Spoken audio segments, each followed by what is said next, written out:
एक दिन लोमड़ी और कुत्ता लड़ कर परेशान कर चुके थे। इतनी ज्यादा लड़ाई बढ़ चुकी थी कि दोनों को राजा शेर के पास ले जाया गया। राजा शेर बहुत गुस्से में आ जाता है और लोमड़ी और कुत्ते से पूछता है, बात क्या है? इतना झगड़ा आखिर क्यों?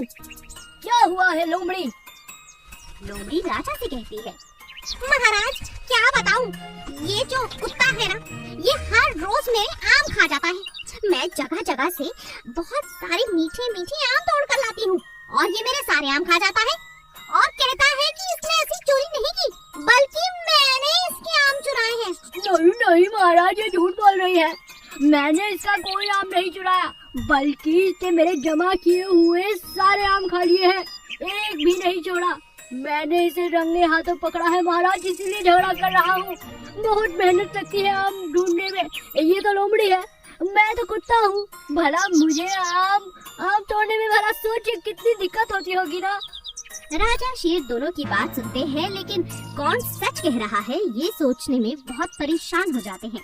तभी उनकी नजर कबूतर पर पड़ती है और वो कबूतर से कहते हैं, अरे बोलो कबूतर, तुम्हारे पास इस बात का कोई हल है? बहुत आसानी से महाराज, आप मेरे साथ जादुई पेड़ के पास चलिए, इन दोनों को वहीं लेकर चलते हैं। वहाँ पर दूध का दूध और पानी का पानी हो जाएगा। वहाँ पर जादुई आम लटके हुए हैं।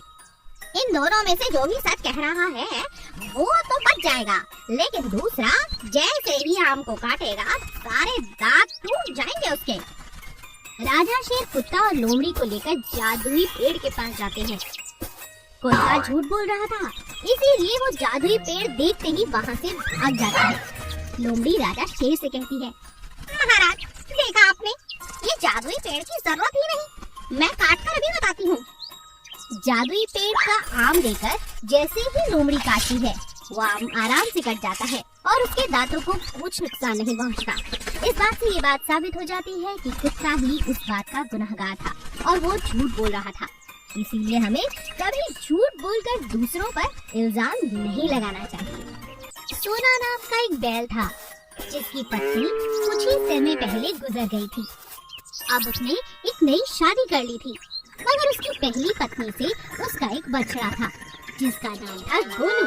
गोलू बहुत प्यारा था और अपनी माँ से बहुत प्यार करता था, लेकिन अपनी माँ के खो जाने के कारण वो हर किसी में अपनी माँ की छाया को ढूंढता था।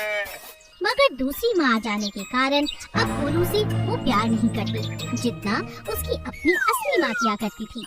अब सोना बैल भी बहुत ज्यादा व्यस्त रहने लगा और वो अपने बेटे पर बिल्कुल भी ध्यान नहीं देता था। एक दिन सोना की नई पत्नी गाय रमोना अपनी बहन को अपने घर बुलाती है। रमोना की बहन माँ बनने वाली थी। वो सारा दिन उनके साथ बैठी बातें करती है। यह सब देखकर गोलू बहुत खुश होता था और अपनी मौसी के पास जा कर बैठता था। यह बात रमोना को जरा भी पसंद नहीं थी।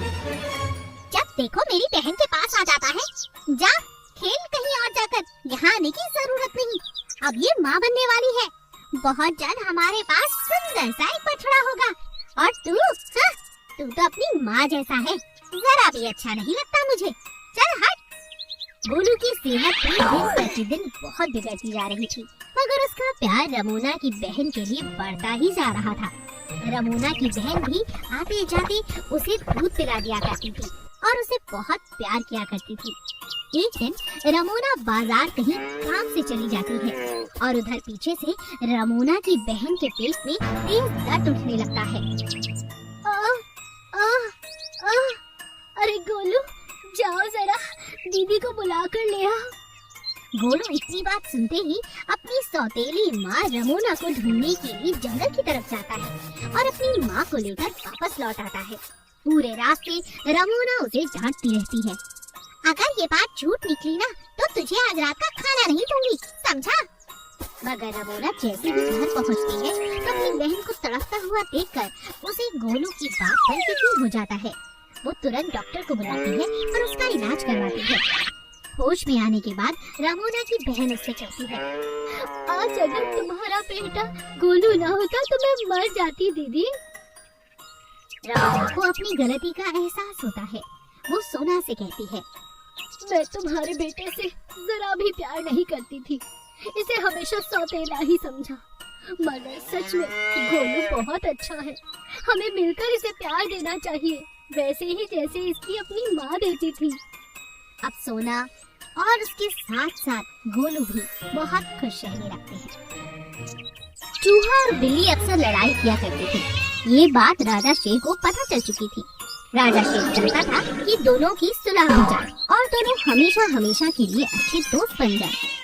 बहुत सोचने के बाद राजा ने एक उपाय निकाला। सुनो चूहे, खरगोश और बिल्ली, देखो मैं जानता हूँ कि तुम तीनों बहुत ही अजीब किस्म के जानवर हो, इस लायक तो नहीं कि मेरी सभा के सदस्य बनो, मगर इस वर्ष मैं चाहता हूँ कि तुम में से ही कोई दो मेरे सलाहकार बने।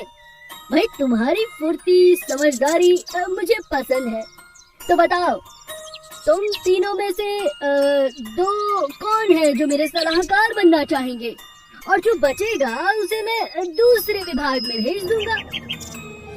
ऐसा कहते ही तीनों आपस में झगड़ने लगते हैं। वही देखो, बात ऐसी है कि अब आप तीनों जा सकते हैं। शाम तक मेरे पास आओ, ये बात तय करके कि किसकी आपस में दोस्ती अच्छी है, उन्हीं दोनों को सलाहकार बनाया जाएगा, क्योंकि फिर मैं ये झगड़े रोज रोज नहीं देख सकता हूँ। ऐसा कहकर राजा शेर सबको वहाँ से भेज देता है। चूहा सबसे पहले खरगोश के पास आता है और कहता है, मैं तो कहता हूँ खरगोश, हम दोनों दोस्ती तो करते ही हैं, अब इस दोस्ती को पक्का कर लेते हैं और हम ही सलाहकार बन जाते हैं। बोलो क्या इरादा है? खरगोश सिर हिलाता है, लेकिन खरगोश सिर भी इतना धीरे धीरे हिलाता है कि चूहा समझ जाता है, अरे अरे ये तो इतना सुस्त है कि सर हिलाने में ही 5 मिनट लगा दिए। ये क्या सलाह देगा? इसके चक्कर में मेरी नौकरी भी जाती रहेगी। लगता है बिल्ली से बात करनी पड़ेगी, मगर कैसे करूं? चूहा भी ये बात सोच ही रहा था कि वहाँ बिल्ली आ जाती है। चूहा और बिल्ली आपस में बात करनी शुरू करते हैं। देखो बिल्ली, बात ऐसी है कि जन्म जन्म का ये बैर जो है इसे मिटाने का समय आ गया है। समझदारी से काम लो, मुझसे दोस्ती कर लो और फिर हम दोनों सभा में चले जाएंगे। अरे हम क्या, हमारी पुश्ते भी खाएंगी मजे से बैठकर। बोलो क्या कहती हो? बिल्कुल सही कह रहे हैं, आज से हमारी दोस्ती पक्की। चूहा और बिल्ली अपने सारे गुस्से को फूंक देते हैं। राजा शेर के पास जाते हैं तो राजा शेर बहुत खुश हो जाता है और उन दोनों को अपना सलाहकार नियुक्त कर देता है।